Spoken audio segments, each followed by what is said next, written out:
Welcome दोस्तों, मैं विशाल कुमार महतो आपका फिर से आपके अपने YouTube चैनल ज्ञान विज्ञान में स्वागत करता हूं।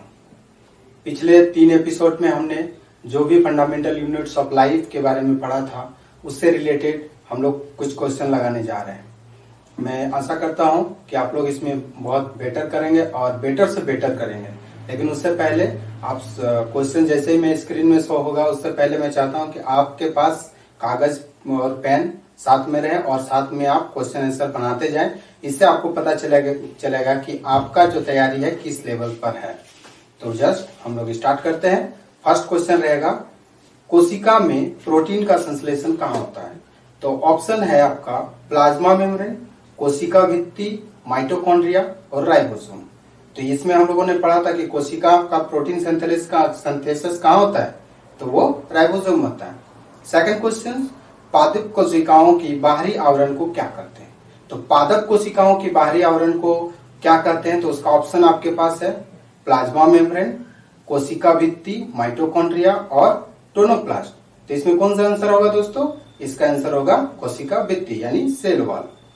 फिर तीसरा क्वेश्चन है, कोशिका को एक निश्चित रूप प्रदान करती है। कौन कोशिका को एक निश्चित रूप प्रदान करवाता है? एक हो गया प्लाज्मा मेम्ब्रेन, सेकंड हो गया कोशिका भित्ति या केंद्रक या फिर गोल्गी बॉडी। तो इसका क्या आंसर होगा? इसका आंसर होगा प्लाज्मा मेम्ब्रेन। चौथा क्वेश्चन, कोशिका का श्वसन स्थान कौन सा है? तो श्वसन स्थान हम लोगों ने क्या पढ़ा था कि ऑप्शन एक है माइटोकॉन्ड्रिया, सेकंड गोल्गी बॉडी, तीसरा है राइबोसोम और चौथा है लाइसोसोम। तो इसका आंसर क्या होगा? श्वसन जो है वो होगा माइटोकॉन्ड्रिया में, जिसके कारण क्या होता है? एटीपी का फॉर्मेशन होता है। पांचवा क्वेश्चन, 80% से अधिक कोशिका में पाया जाता है। क्या पाया जाता है कोशिका में? तो ऑप्शन आपके पास है प्रोटीन, चर्बी, जल, खनिज। तो इसका आंसर क्या हो जाएगा? जल। ऑब्वियसली 80% पाया जाता है। छठा क्वेश्चन है, निम्नलिखित में से किसे जीवन का भौतिक आधार माना जाता है? तो जो ऑप्शन है प्लाज्मा मेम्ब्रेन, कोशिका भित्ति, केंद्रक या फिर प्रोटोप्लाज्म। तो प्रोटोप्लाज्म जो होगा इसका आंसर होगा डी, जिससे क्या होता है? जीवन की भौतिक अवस्था बोलते हैं उसको। ठीक है। सातवां क्वेश्चन, सेल नाम किस जीव वैज्ञानिक ने सर्वप्रथम दिया था? फर्स्ट किस ऑप्शन है आपके पास? Robert Hooke, Fleming, Robert Brown या फिर लुमेन हॉक। इसका आंसर सर आपको भी पता होगा, Robert Hooke. A number answer हो गया। आठवां क्वेश्चन है, निम्नलिखित में से कौन सी कोशिका डीएनए रखता है? निम्नलिखित में से कौन सा कोशिकांग डीएनए रखता है? मतलब कौन सा सेल ऑर्गेनेल जो है यहाँ पर डीएनए रखने का कैपेसिटी रखता है?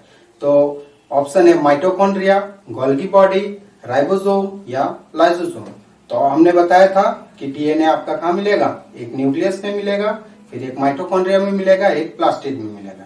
तो ऑप्शन यहाँ क्या मिल रहा है? माइटोकॉन्ड्रिया। तो ऑप्शन हो गया ए करेक्ट।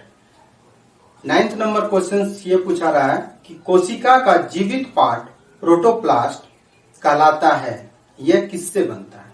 ऑप्शन है केवल कोशिका द्रव से, बी ऑप्शन है कोशिका द्रव और केंद्रक द्रव से, सी ऑप्शन है केवल केंद्रक द्रव से, डी है कोशिका द्रव, केंद्रक द्रव और अन्य कोशिकाओं से। तो इसका आंसर हो जाएगा डी, जो प्रोटोप्लास्ट है वो कोशिका द्रव, कोशिका केंद्रक द्रव और अन्य कोशिकाओं से मिलकर बनता है। 10वां क्वेश्चन है, न्यूक्लियस के बाहर डीएनए कहाँ पाया जाता है? तो फिर से वही क्वेश्चन आ गया। ऑप्शन है माइटोकॉन्ड्रिया, बी है गोल्गी काय, सी है राइबोसोम और डी है लाइसोसोम। तो ऑप्शन क्या आंसर क्या हो जाएगा? ए माइटोकॉन्ड्रिया। 11वां क्वेश्चन है, निम्नलिखित में से किसे कोशिका की आत्महत्या की थैली कहते हैं? तो आत्महत्या की थैली किसे कहते हैं? ऑप्शन दिया हुआ प्लाज्मा मेम्ब्रेन, कोशिका भित्ति, माइटोकॉन्ड्रिया या फिर लाइसोसोम। तो लाइसोसोम इसका आंसर होगा, आत्महत्या की थैली लाइसोसोम को कहते हैं। क्वेश्चन नंबर 12 बता रहा है कि कोशिका की सबसे बाहरी परत कौन सी है? तो कोशिका की सबसे बाहरी परत यहाँ पर ऑप्शन दिया हुआ है राइबोसोम, केंद्रक, गोल्गी का या फिर प्लाज्मा मेम्ब्रेन। तो ऑप्शन डी प्लाज्मा मेम्ब्रेन। 13वां क्वेश्चन है, किसकी उपस्थिति के कारण जंतु कोशिका और पादप कोशिका में अंतर पाया जाता है?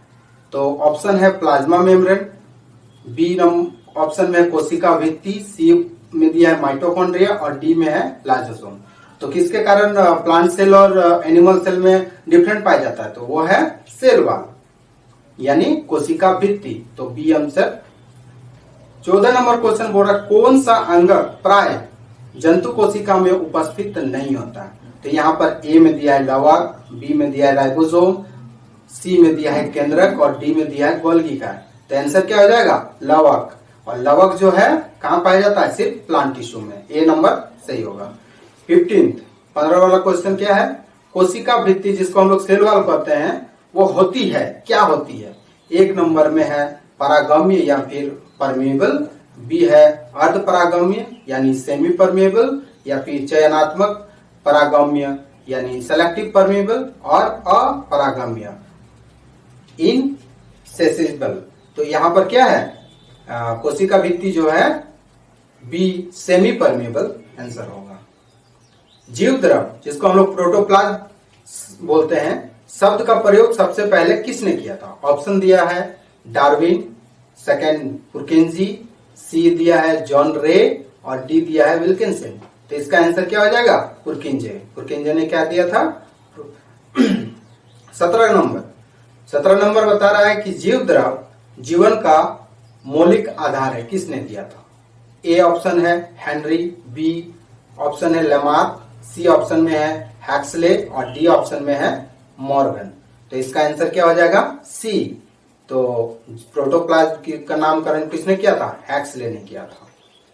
18 नंबर क्वेश्चन क्या बोल रहा है? डीएनए द्विहेलिकल मॉडल किसने दिया? Means double helical model, DNA का डबल हेलिकल मॉडल किसने दिया था? तो ऑप्शन ए दिया है वाटसन एंड क्रिक, बी है फिशर एंड हार्डलाने और सी में दिया है लमार्क एंड डार्विन और डी है हुगो डी बेरी। तो इसका सही आंसर हो जाएगा 18 का ए, वाटसन एंड क्रिक। 19 का क्वेश्चन देखते हैं। कोशिका व आणविक जीव विज्ञान केंद्र यानी CCMB कहाँ स्थित है? ऑप्शन एक है हैदराबाद, बी है मुंबई और सी है कोलकाता और डी है झारखंड।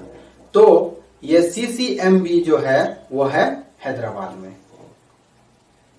सबसे छोटी कोशिका होती है?